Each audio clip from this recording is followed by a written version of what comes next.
Bagi Anda yang baru saja bergabung, berikut berita utama kami hari ini.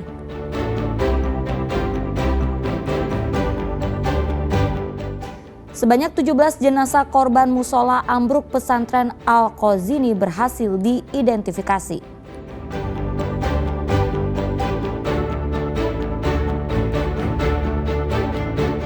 Hilang selama 3 bulan, jenazah korban KMP Tunu Pratama Jaya asal Pasuruan ditemukan di pantai dekat Pelabuhan Gilimanuk, Bali.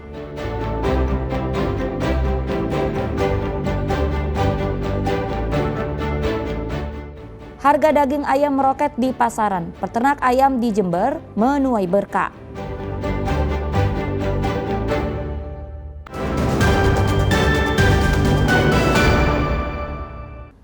Ya, kita ke informasi pertama. Proses identifikasi korban ambruknya bangunan musola Pondok Pesantren Al-Khazini di Sidoarjo masih terus berlangsung.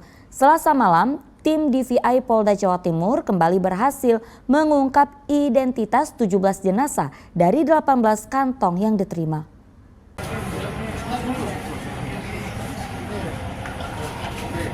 Ruang identifikasi Rumah Sakit Bayangkara Polda Jawa Timur kembali diselimuti suasana haru pada Selasa malam. Tim DVI bekerja dengan teliti, mencocokkan data primer dan sekunder tiap jenazah mulai dari rekam medis, gigi hingga properti terakhir yang dikenakan para korban. Hasilnya dari 18 kantong jenazah yang diterima, 17 diantaranya berhasil diidentifikasi. Sebanyak 14 identitas korban diperkuat melalui hasil tes DNA untuk memastikan keakuratan data tanpa keraguan sedikit pun.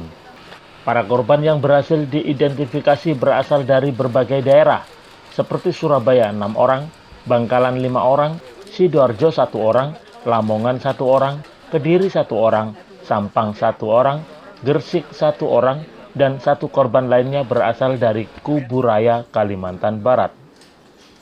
Tim DVI Polda Jatim telah berhasil melaksanakan identifikasi terhadap 18 kantong jenazah yang terdiri dari 17 jenazah dan 1 body part. Dari 8 kantong jenazah itu cocok atau match dengan 17 nomor antemortem. Sampai dengan hari ini tim gabungan telah berhasil mengidentifikasi total 34 korban dari 67 kantong jenazah yang diterima. Saat ini proses operasi DVI masih berjalan dengan melakukan pendalaman dan dari antemortem dan juga postmortem. Dengan penambahan 17 korban yang berhasil diidentifikasi, total ada 34 jenazah kini telah diketahui identitasnya. Dari total 67 kantong jenazah yang diterima tim DVI, sebagian diantaranya berupa potongan tubuh. Wahyu Pratama dan Sri Rama melaporkan dari Surabaya. Ya, setelah lebih 3 bulan hilang, seorang pria asal Pasuruan yang menjadi korban tenggelamnya KMP Tunu Pratama Jaya di Selat Bali ditemukan di dekat Pelabuhan Gilimanuk. Usai diidentifikasi, jenazahnya langsung dibawa ke kampung halaman untuk dimakamkan.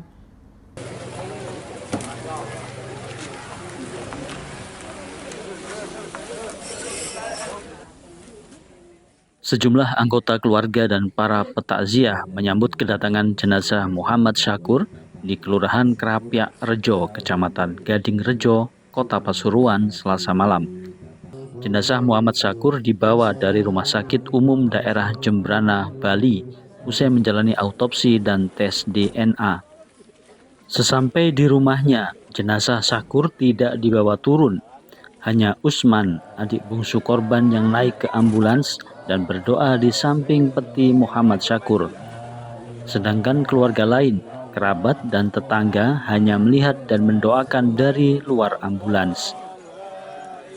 Di tengah kepasrahan sejak tragedi tenggelamnya KMP Tunu Pratama Jaya 3 bulan lalu, pihak keluarga tak menyangka jenazah korban akhirnya ditemukan. Barang-barang yang melekat di tubuhnya. Dari barang-barang yang melekat di Iya, yang masih melekat di tubuhnya. Identitas diri, kayak KTP, SIM, terus ATM, baju,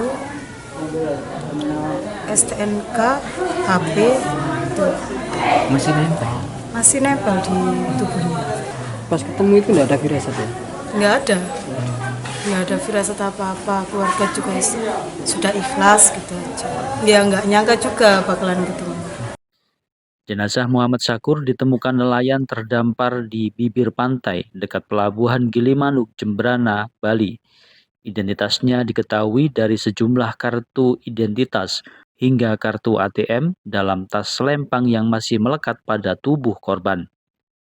Saat ditemukan, jasadnya sudah tidak utuh lagi karena telah lebih dari 3 bulan terkubur pasir pantai. Dari data korban KMP Tunu Pratamajaya yang tenggelam Juli lalu, diketahui ada 2 warga Pasuruan yang menjadi korban, yakni Muhammad Syakur, warga Krapyak Rejo, Kota Pasuruan, dan Mukhlison, warga Desa Kersikan, Kabupaten Pasuruan. Jenazah Mukhlison ditemukan sepekan setelah insiden KMP Tunu Pratamajaya. 2 korban tersebut merupakan rekan kerja yang hendak mengantarkan pesanan mebel ke Bali. Dan Ari Gafur dan Sri Rama melaporkan dari Pasuruan. Ya, setelah hampir setahun menelan pil pahit akibat kian mahalnya harga pakan, kalangan peternak ayam kini meraup berkah dengan terus meroketnya harga daging ayam di pasaran. Salah satunya dirasakan peternak ayam di Jember.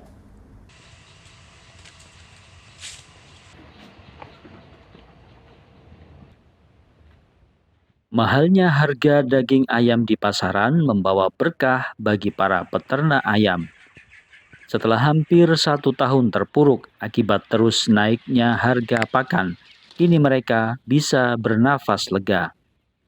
Salah satunya dirasakan Fauzen Al-Aziz, peternak ayam potong di Desa Taman Sari, Kecamatan Mumbul Sari, Kabupaten Jember.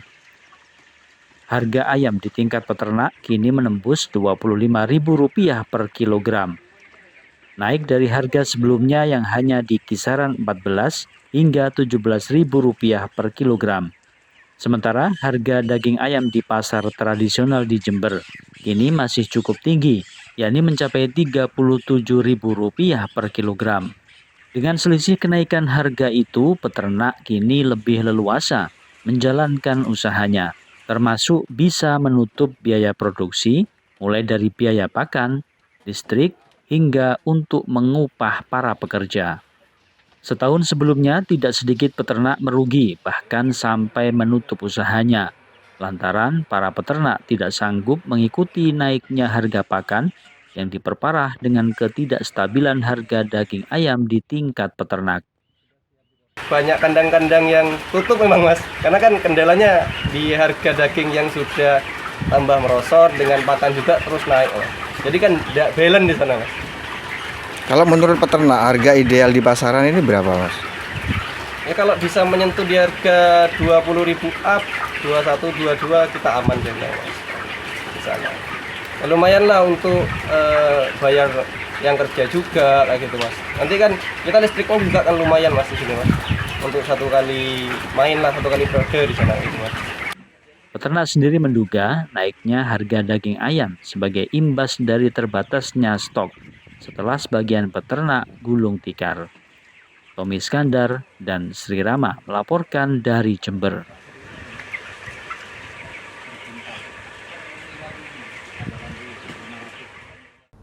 Di tengah gempuran gadget dan dunia digital yang begitu lekat dengan anak-anak masa kini, sejumlah bocah di Kabupaten Madiun justru memilih hal yang berbeda. Mereka belajar langsung di alam, menanam semangka hingga memetik hasilnya sendiri. Diharapkan kegiatan ini dapat menanamkan kecintaan terhadap dunia pertanian sejak dini. Meter ini cukup diairin 30 menit aja udah selesai gitu. Banyak lubangnya, banyak cuannya. Ini hati-hati.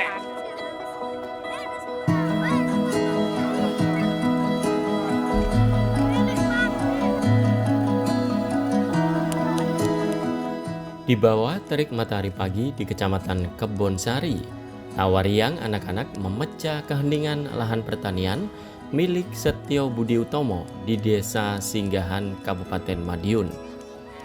Tangan-tangan kecil ini lincah memilih dan memetik buah semangka yang ranum. Memilih buah semangka yang matang dilakukan dengan cara menepuk-nepuknya. Jika suaranya nyaring, dipastikan semangka sudah matang dan siap dipanen. Namun sebelum menikmati hasil panen, mereka terlebih dahulu dibimbing oleh sang pemilik kebun Setio Budi Utomo, sekaligus pendiri Sinau Tani Farm. Dengan sabar, ia mengajarkan bagaimana cara memilih semangka yang matang sempurna, hingga teknik memetik tanpa merusak batangnya. Hal ini dilakukan agar usai dipetik, semangka tidak cepat busuk.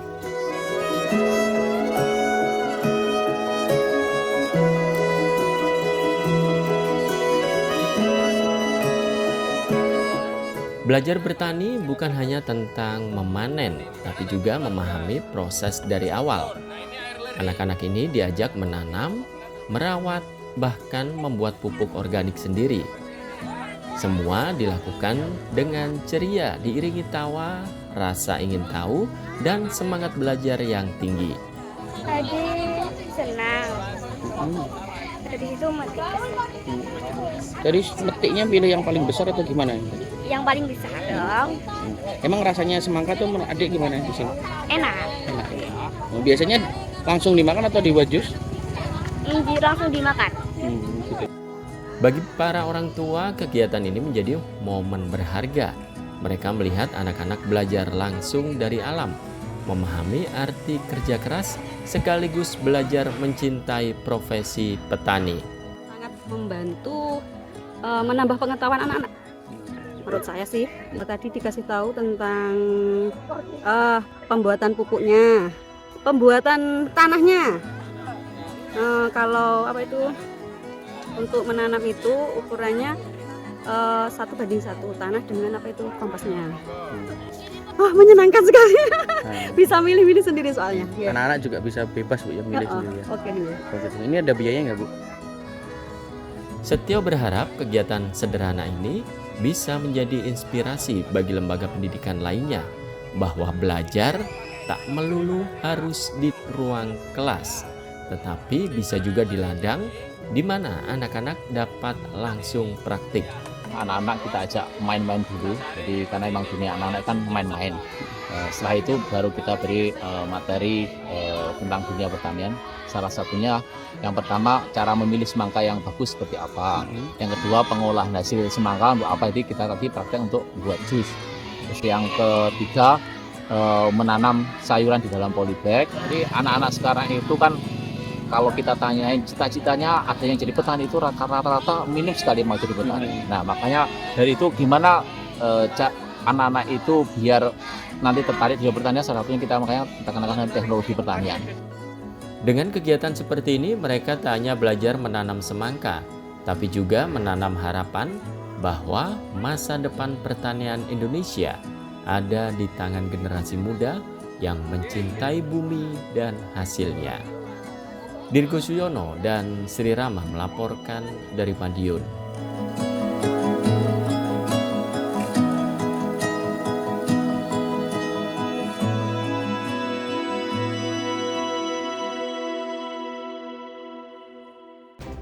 Ya, informasi tadi mengakhiri jumpa kita di Berita Jawa Timur. Jangan lupa pastikan Anda subscribe channel YouTube Liputan 6 SCTV Daerah. Atas nama rekan yang bertugas, saya Auriga Agustina mengucapkan terima kasih atas perhatian Anda. Selamat beraktivitas dan sampai jumpa.